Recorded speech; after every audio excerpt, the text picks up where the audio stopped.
Bien-aimés, merci encore d'être présents pour partager la parole de Dieu. Nous sommes en train de lire dans les livres de Proverbes, Proverbes chapitre 27, le verset 2. La fois passée, nous avons lu verset 1. Ici, nous sommes dans verset 2. Alors, pour un peu garder la logique, nous allons lire 1 et 2.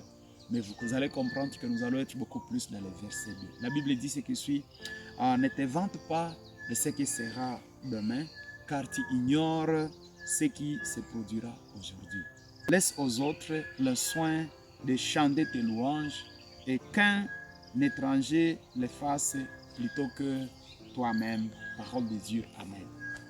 Bien-aimés dans le Seigneur, notre thème c'est laisser les autres te vanter, laisser les autres chanter tes louanges que de les chanter toi-même.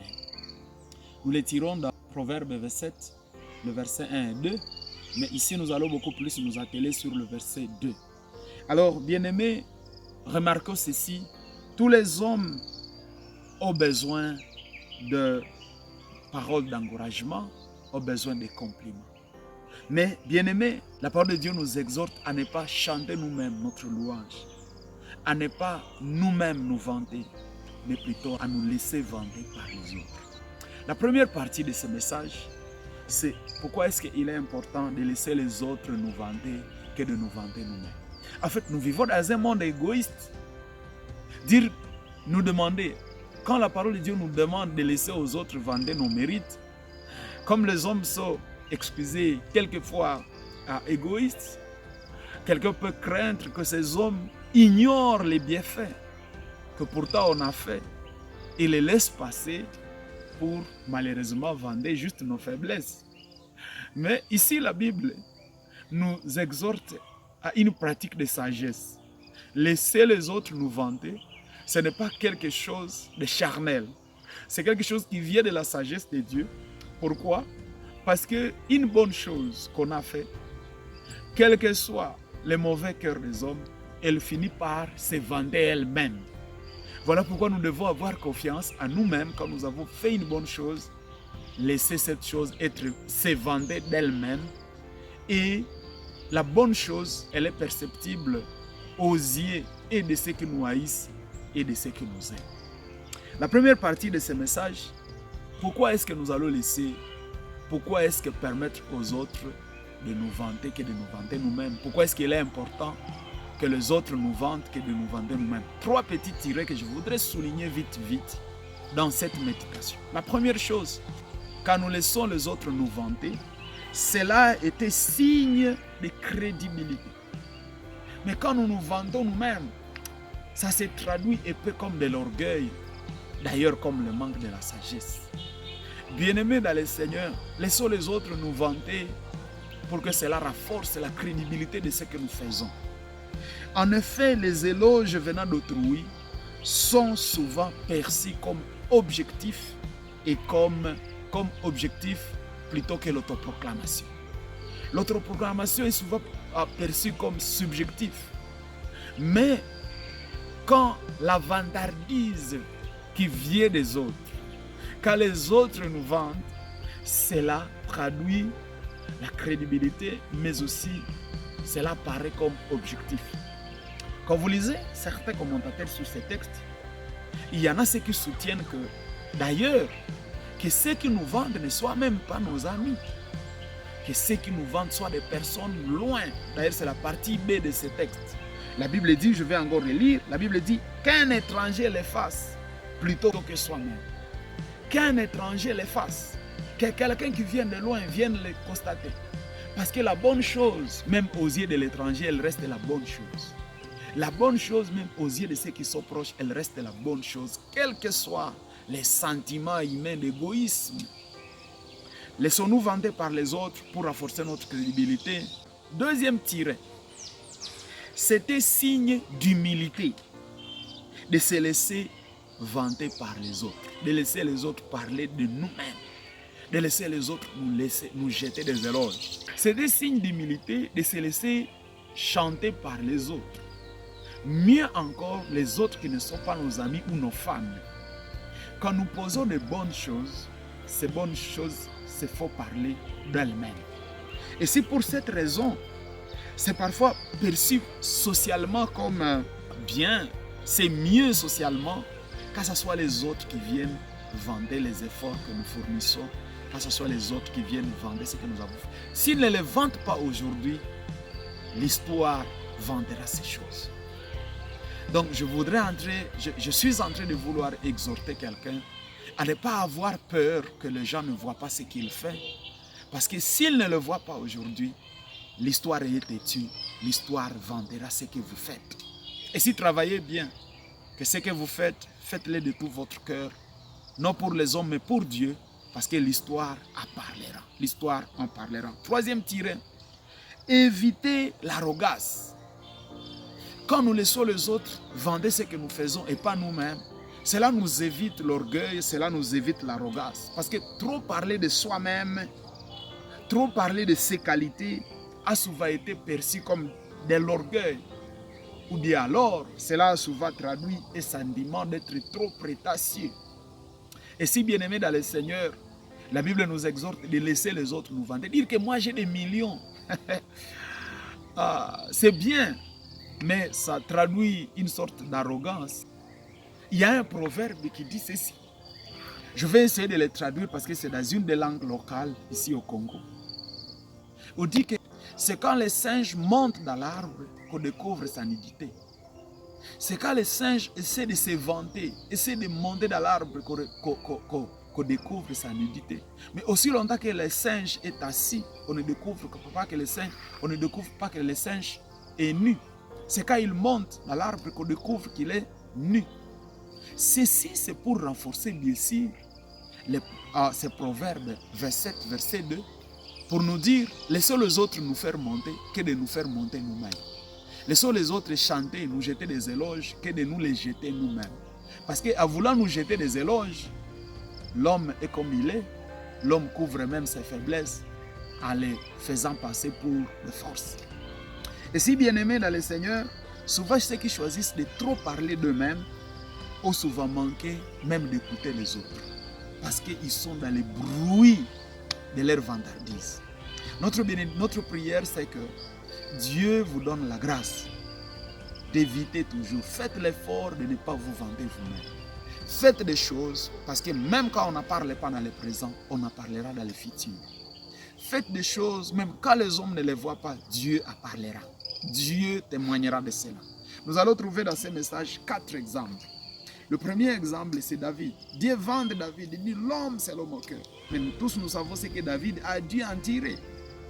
Nous tous, nous savons comment est-ce que les grands frères de David, dans les champs de bataille, ils se sont moqués de lui pour dire, toi, tu es petit garçon, tu ne connais pas les stratégies des guerres, toi, tu es.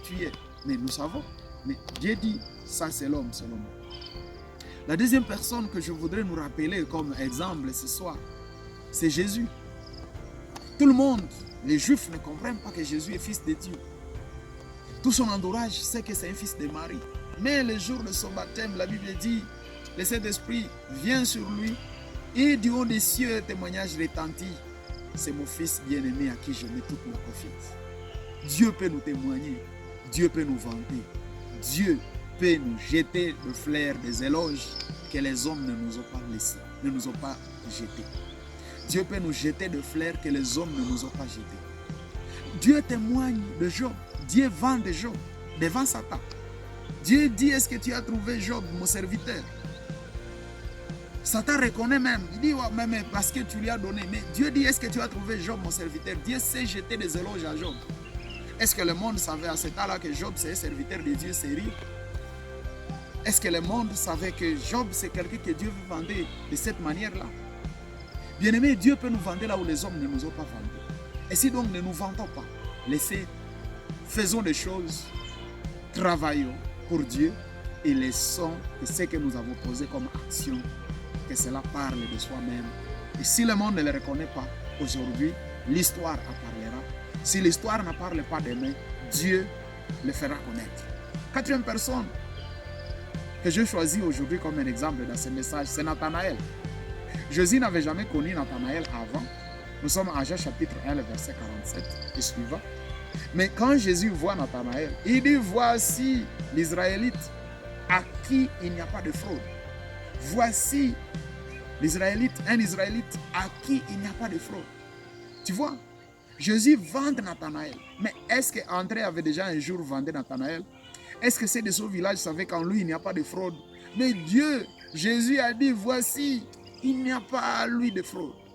Je voudrais vous exhorter, bien-aimés, à ne pas vous vanter.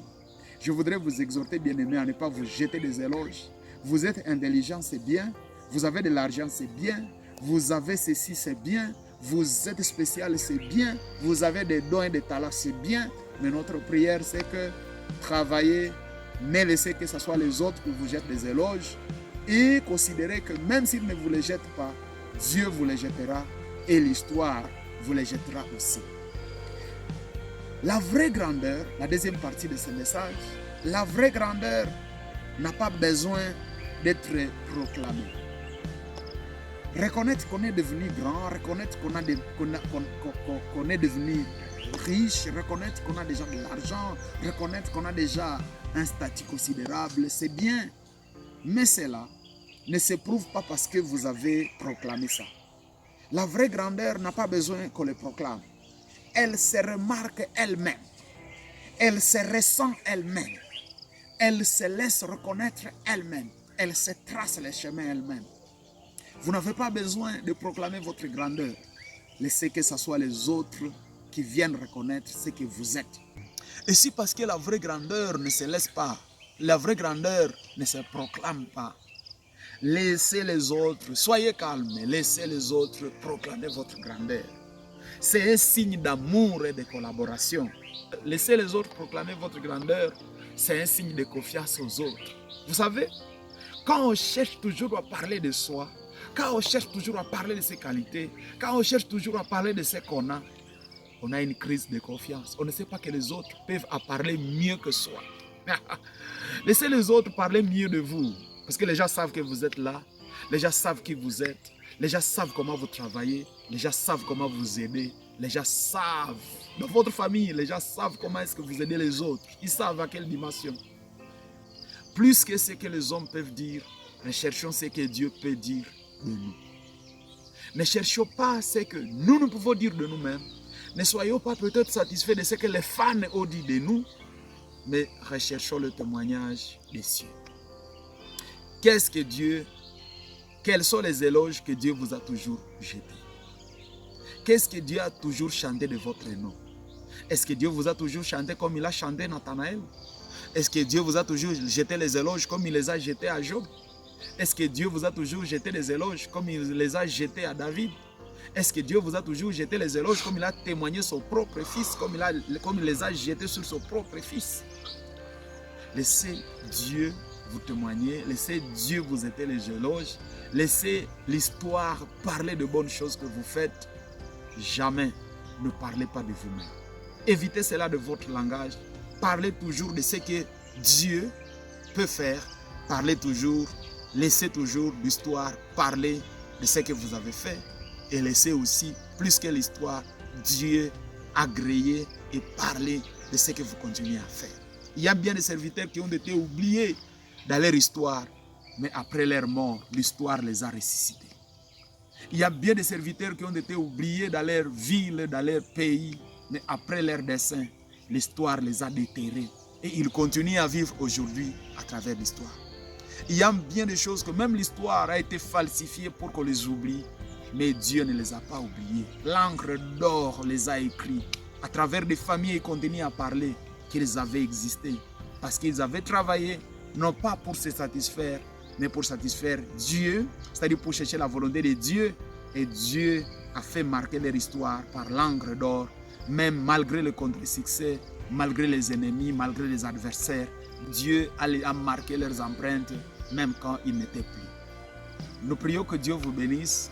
Que Dieu vous accorde la grâce de laisser les autres parler de vous-même. Et pas même les femmes, mais laissez même les adversaires. Travaillons de façon que même les adversaires reconnaissent que nous avons été là. Travaillons à plus pour que même Dieu fasse à ce que le monde reconnaisse que nous avons été là. Parce que Dieu n'est pas incrant, Dieu n'est pas jaloux, Dieu nous jette toujours des éloges. Que Dieu vous bénisse, amen.